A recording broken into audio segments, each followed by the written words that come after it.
Hello, everyone. Welcome to the Sleep Clinic. I'm so happy to have Richard here. Richard is our regular contributor, and I'm really excited about sleep, rest, and relaxation because it should be one of these things we're prioritizing. And Richard's the person who knows a little bit about everything, and he's written books, he's had businesses. He's amazing, amazing, amazing person. So over to you, Richard. Yeah. Oh, thank you. Thank you. What a lovely introduction. Thank you. Okay. Sleep has always been something that I've always been fascinated by. I remember as a small child, I remember asking myself, what was sleep? What did I sleep for? What was I doing? And I remember when I used to go to sleep at night, I'd be lying there kind of going, am I asleep yet? Is this what sleep is? No, I'm still awake. Oh, okay then. Am I asleep yet? And I would literally go through that because I was fascinated by it because it is such a fascinating thing when you think about basically what we all do. And there's obviously that big question of what is in a dream? What do we sleep for? What is the whole purpose of it? Why do we do it? Yep. Some people might go on about the fact that it's about having great, wonderful times to reflect on things and dream about rainbows and unicorns. But there's a lot more to it than that. But why do we sleep? And as far as I'm concerned, the answer really is simple. Because biology as a whole, almost nothing is a waste. Yep. Perhaps some of the most efficient systems ever that we could possibly even contemplate can be found in nature, in the biology that surrounds us. And our ability to break down complex molecules and utilize them for energy or building complex structures for moving our biological bodies, our vessels from one place to another to help to spread our presence across this amazing wet ball that we all live on. Biology has got a lot of amazing, amazing inventions because that's how we've actually adapted to the world. And when we sleep, yep, we enter a sort of standby state, like a laptop on hibernate, or like, you know, like like on a sort of still day. I apologize. We've got a new little contributor here. Thank you. Um, and so basically, like on a sort of still day, everything just settles like a lake on a still day. Yep. And so when everything has a chance to settle, yeah, before it's all stirred up for the next day, that's the perfect time. And at night, when there's less energy from the sun coming down and hitting the earth, most animals, plants, and even mushrooms go into a standby state, taking advantage of these hours for some internal housekeeping, right? And it's a chance to reset, to prepare for the next day. Yep. With the exception, of course, of nocturnal feeders such as warm-blooded predators like jaguars or bats, or animals that are too afraid to venture out during the day for a number of reasons. Almost everything sleeps at night. But with the exception of those nocturnal feeders, with the exception of those, nighttime it tends to be a fairly quiet time. And it's a cycle that repeats daily. Yep.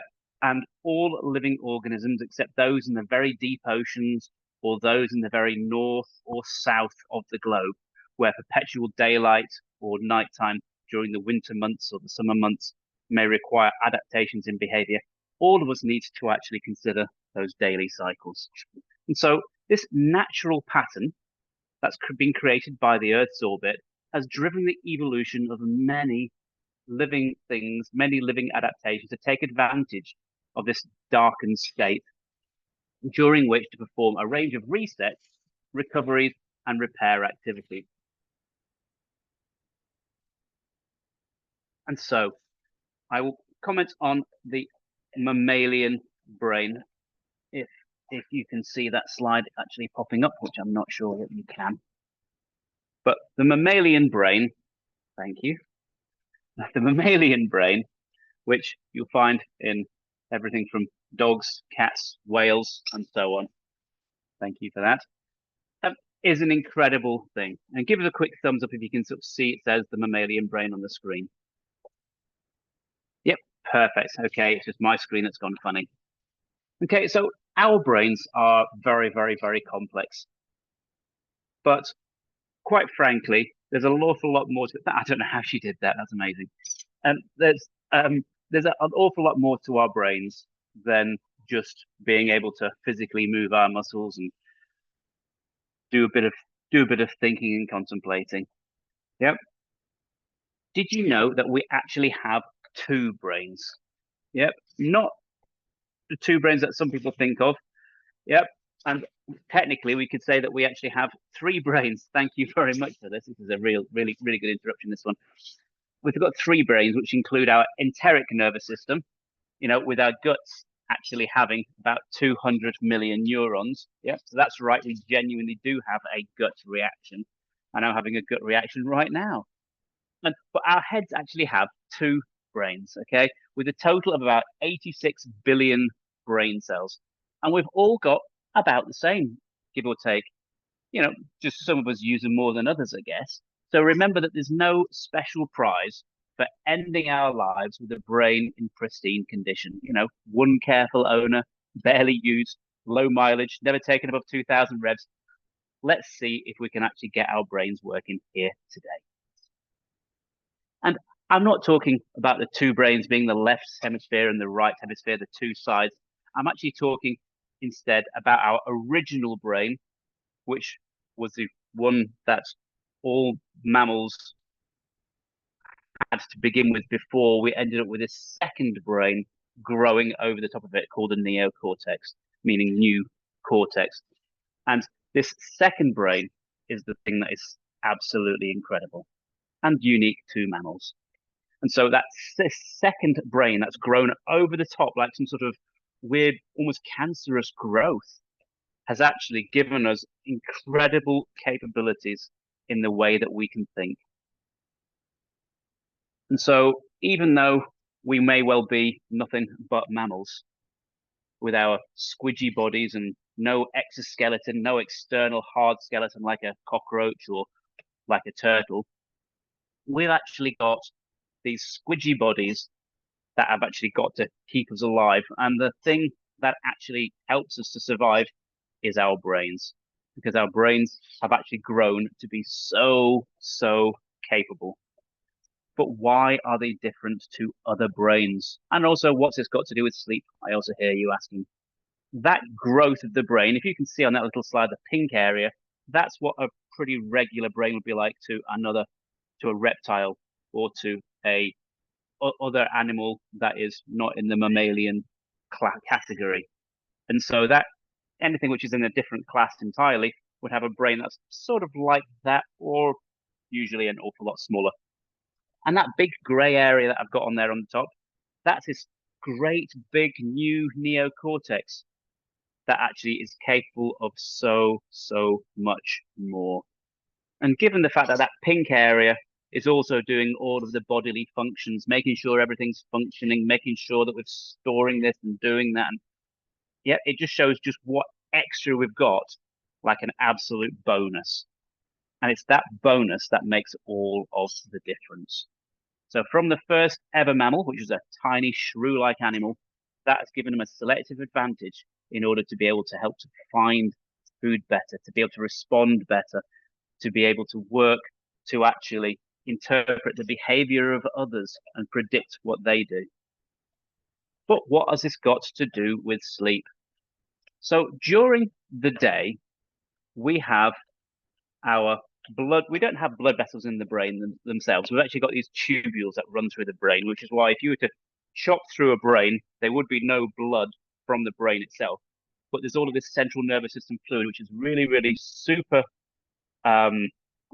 valuable fluid in the brain, which actually allows us to carry huge amounts of oxygen, which the brain really needs in order to be able to do everything that it's trying to do.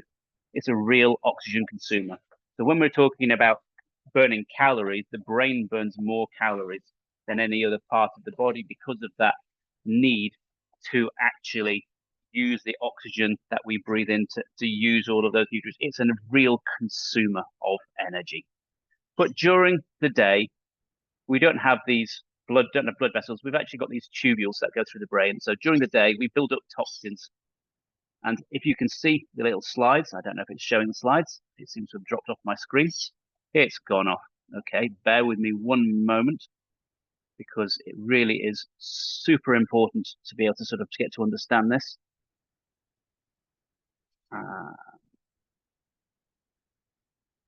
So I would say talk among yourselves. There we go. So these blood vessels, let's see if we can get this back again.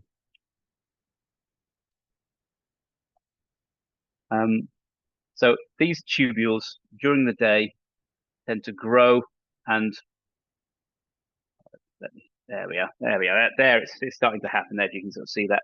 It actually changes. Okay, so during the day they get narrower because of the buildup of toxins on the outside, which then starts to then cut off the amount of fluid that can go through them. As they get narrower and narrower and narrower, we get more tired because we can't get as much oxygen through the brain because these blood vessels, these tubules are so much thinner.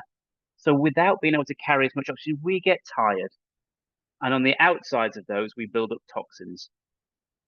And so if nothing was done about that, within a few days, you'd actually die because of the effect of the buildup of those toxins, because we need to have enough oxygen going through the brain to be able to make it function. And so that movement in anything, including this here dog, at least you're gonna join in, come and say hello. You've actually got that ability to have the oxygen flowing through it, and at night we take that opportunity to flush out the toxins, because those toxins build up, and then flushing them out at night gives us almost like a fresh start to a new day, which is what we all experience when we wake up if we have a good night's sleep. And if you don't have a good night's sleep, if you don't flush out all of those toxins, if you don't get enough time to sleep to flush out all of those toxins, you're pretty much going to feel lousy. And there were experiments before with dogs where they actually injected them with the toxins, and they just fell asleep. They ended up getting poisoned because of the amount of toxins in the brain. And so we can recognize that these toxins actually make us very, very, very sleepy, because we want to be able to get rid of them. And our only way to get rid of them is at nighttime, when we can go into hibernation mode.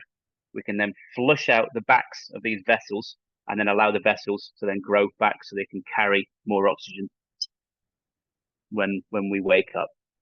So that those tubules are essential to carrying that extra special oxygen.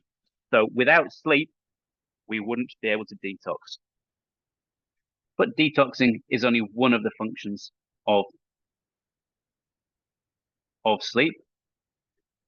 If we actually sort of look at the other functions of sleep, yep, we'll get to understand why sleep is so critical.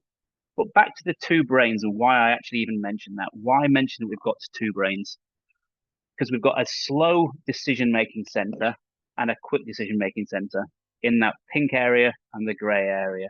So the quick decision-making center, that fight, flight, freeze, flop, the one that helps us to get out of trouble really quickly if we were faced with a challenge. That's the quick brain. That's the quick decision-making, but it doesn't always have all of the answers. Instead, during the day, we record the day, or at least the noteworthy things, the things that have an emotion attached to them, because each memory has an emotional hashtag attached to it. So do we remember everything that happens during the day? Chances are not. But if we have a shock, like driving, someone pulling out in front of you and nearly crashing into you, we might remember that. Yep, you with me so far? So if our brains actually have all of this information going into them in order to basically help us go, oh, this is what's happened to us, this is what's happened to us here, this is what's happened to us here, we've still got to make sense of that. And what better time than to do it at night? So during sleep, we do four things. Yep. We go into a nice, relaxed, steady state, and steady being the optimal word, called homeostasis, which allows for repair, like servicing a car, flushing out the old oil and making sure that we don't break down. Yep. We use this nice and level time to do repairs, just like roadworks at night, unless it's not possible for us to sleep well. but at night it's far less disruptive. So we can actually repair at least 4 times quicker during that time than we could do possibly during the day. Yeah, because we're not active. As I've mentioned, we detox the brain. Yep.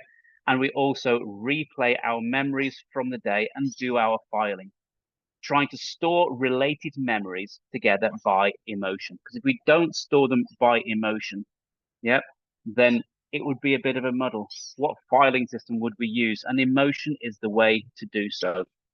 And it's easier to recall memories by emotion, because then if we are actually in a situation where an emotion is triggered, we can look at other situations where we've had that emotion and see what we did then and take that action using that fast action ready response. Yeah. So it helps us to respond better. And so without the sleep at night, where we can take those fragments of memories and look through them, sort through them, use our experience simulators to see if we can figure out what has actually worked for us or what we should have done in that situation. If we find ourselves in it again, what should we do? That's what the mental filing is all about. And without the mental filing, we don't have a good sleep. We don't get a good chance to detox. And then we're really exhausted, unable to function clearly, and more filing ends up building up. And so, quite frankly, sleep is essential for those 4 things. Without those 4 things, quite frankly, we would not be prepared for life. And so that is why we sleep. Thank you very much. That was really good. Thank you. Thank you.